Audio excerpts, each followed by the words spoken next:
47வது ஸ்லோகம். இந்த ஸ்லோகத்திலேயும் 8 திருநாமங்கள் இருக்கின்றன.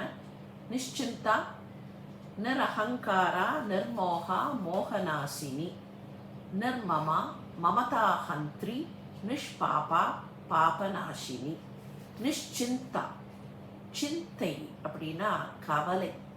நிஷ்சிந்தையாக அப்படிங்கிறோமா இல்லையா? நிச்சிந்தையா இருக்கும். அந்த நிஷ்சிந்தைங்கிறது தான் தமிழ்ல நிச்சிந்தை அப்படின்னு வரும்.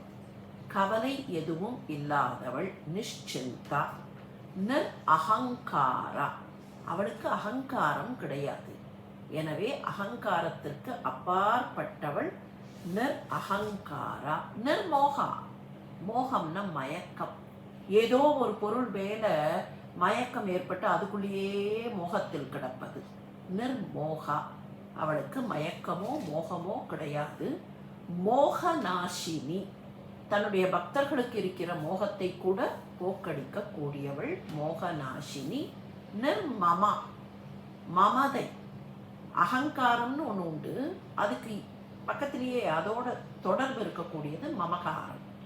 அகங்காரம்னா நான் அப்படிங்கிற எண்ணம், மமகாரம்னா என்னுடையது அப்படிங்கிற எண்ணம். இது என்னுடையது, இது என்னுடையதாக இருப்பதனால் இது உயர்ந்தது அப்படின்னு நினைக்கிறோமே, அதுதான் அந்த மமதை, மமகாரம். நிர்மமா அப்படிங்கும்போது அவளுக்கு மமதை கிடையாது. அடுத்தது என்ன செய்கிறாள்? அவள் மமதா நாசினி, அந்த மமதையை அழிக்கிறாள். பக்தர்களுக்கு மமதை ஏற்படும் என்றால் அதை அழிக்கிறாள். அதே போல நிஷ்பாபா, அவளுக்கு பாபம் கிடையாது. பாபநாசினி, நம்முடைய பாபங்களை எல்லாம் அவள் போக்கடிக்கிறாள்.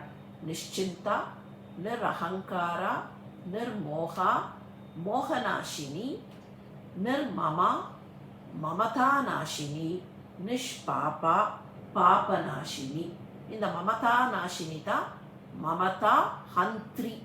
ஹந்திரினா போக்கடித்தல், அழித்தல்.